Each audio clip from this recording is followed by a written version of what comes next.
Just hours ago, new video coming into our newsroom showing an uprising inside the St. Louis County Jail back in February, which caused tens of thousands of dollars in damage.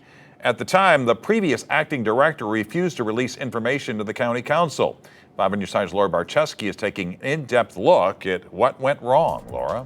Mike, the new director of the jail says it was all over Wi-Fi and not enough time outside their cells. And the root of the problem, the jail is continuously short-staffed.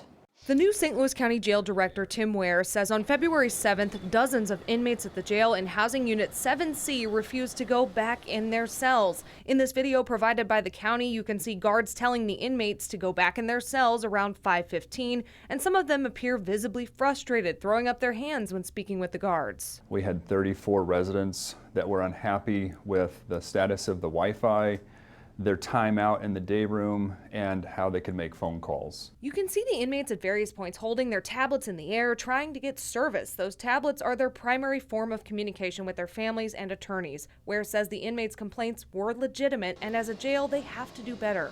We have to do a better job here of providing them Wi-Fi, able them to use their tablets to communicate with their family and their attorneys, and allow them to be out of their cells more often. That's something we have to get done. Another 15 to 20 minutes go by, and after efforts to de-escalate the situation were unsuccessful, you'll see on the right side of the screen the corrections officers start leaving to come up with a new plan. And that's where things really escalate. Inmates start throwing furniture and pushing it across the room, piling it up to barricade the doors. One inmate is even seen throwing an object at the vending machine, startling another person standing next to it. And the final straw, this inmate throws a basketball at the camera, breaking it. But that's where our view stops. Now we have to rely on documents to figure out what happened next.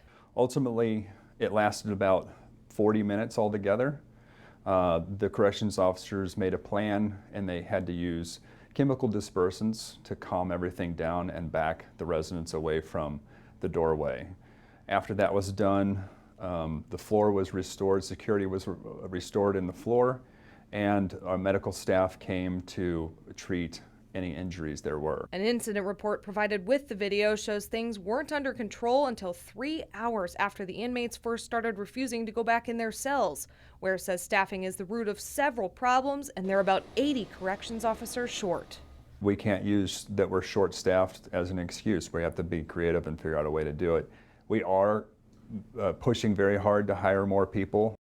Since the incident, Ware says everything has been fixed, costing around $30,000, but charges for 4 residents are still pending. He also commented on the approval of funding by the St. Louis County Council for the jail's medical staff, which just happened yesterday, saying it's fantastic news for this vital part of their operations. His goal is to be transparent and work with partners like the council to do their best for the inmates.